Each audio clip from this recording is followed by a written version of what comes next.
કાશ્મીરના પહેલગામમાં આતંકવાદી દ્વારા નિર્દોષ 27 પ્રવાસીઓની નિર્મલ હત્યા કરવામાં આવી છે, જેના વિરોધમાં પાટડી સુરજમલ હાઈસ્કૂલ પાસે દસાડા વિધાનસભા ભારતીય જનતા પાર્ટી, વિશ્વ હિન્દુ પરિષદ, બજરંગ દળ દ્વારા પાકિસ્તાનનું પુતળા દહન કરવામાં આવ્યું હતું. તેમજ સુરજમલ હાઈસ્કૂલ ખાતે ચાલી રહેલ ક્રિકેટ ટુર્નામેન્ટમાં ખેલાડીઓ તેમજ દર્શકો કાળી પટ્ટી લગાવી મૃતકના આત્માને શ્રદ્ધાંજલિ પાઠવી હતી. પુતળા દહન કાર્યક્રમ ધારાસભ્ય પી.કે. પરમાર, જૂનાગઢ જિલ્લા ભાજપના પ્રભારી દિલીપભાઈ પટેલ, પાટડી શહેર ભાજપ પ્રમુખ વિરલ સોની સહિત ભાજપના આગેવાનો અને કાર્યકર્તાઓ, વિશ્વ હિન્દુ પરિષદ, બજરંગ દળના આગેવાનો સહિત મોટી સંખ્યામાં નગરજનો ઉપસ્થિત રહી મૃતક આત્માને શ્રદ્ધાંજલિ પાઠવી હતી અને આતંકવાદી હુમલાને વખોડી કાઢી પાકિસ્તાન મુર્દાબાદના નારા લગાવ્યા હતા. માયાજાર ન્યૂઝ ચેનલ. જમ્મુ કાશ્મીર પહેલગામમાં આતંકવાદી દ્વારા થયેલ જઘન્ય અપરાધના વિરોધમાં અમારું પાટડી એપીએમસી આજે સદંતર બંધ રાખેલ છે અને મૃતક લોકોને શ્રદ્ધાંજલિ રૂપે અમે આજે શોક વ્યક્ત કરીએ છીએ.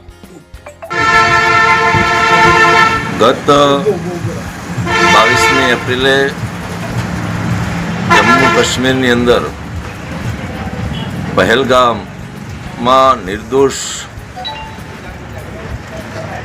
જેની પાસે કોઈ હથિયાર નહોતા અને પ્રવાસે ગયેલા હતા એવા પર્યટકો ઉપર આતંકવાદીઓએ જે પ્રકારે અંધાધૂંધ ગોળીબાર કર્યો અને એના કારણે 28 જેટલા નિર્દોષ પર્યટકો મોતને ઘાટ ઉતર્યા.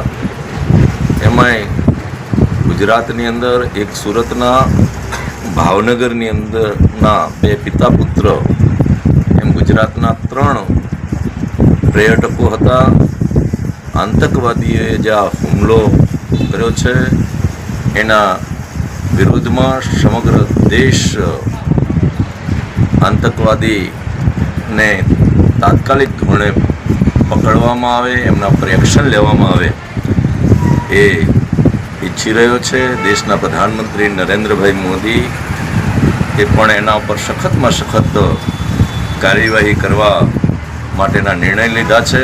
અને ત્યારે અમારી દસાડા વિધાનસભા ક્ષેત્રના પાટડી અને લખતર એ તાલુકાની અંદર આતંકવાદના વિરોધમાં તમામ વેપારીઓ અને જનતા જનાર્દને આજરોજ બંધ પાડી અને તમામ દુકાનો, વેપાર ધંધા એ બંધ રાખ્યા છે અને સજ્જડ બંધ પાડ્યો છે. ખરેખર જે આતંકવાદી એ આ હુમલો કર્યો છે એના સંદર્ભમાં નિર્દોષ લોકોના જે જાન ગયા છે તમામને પ્રભુ એમના આત્માને શાંતિ આપે. પરિવાર પર પણ એમને જે આ દુઃખદ ઘડી આવી છે એમાં પરિવારને પ્રભુ આ દુઃખદ ઘડી સહન કરવાની શક્તિ આપે એવી પ્રાર્થના કરું છું. ખાસ કરી આજે પાટડીની અંદર અમે બધા વેપારીઓને જ્યારે બંધ રાખવા માટેની વાત મૂકી, સ્વયંભૂ તમામ વેપારીઓએ બંધ પાડ્યો છે. એ તમામ વેપારીઓનો આ તકે આભાર વ્યક્ત કરું.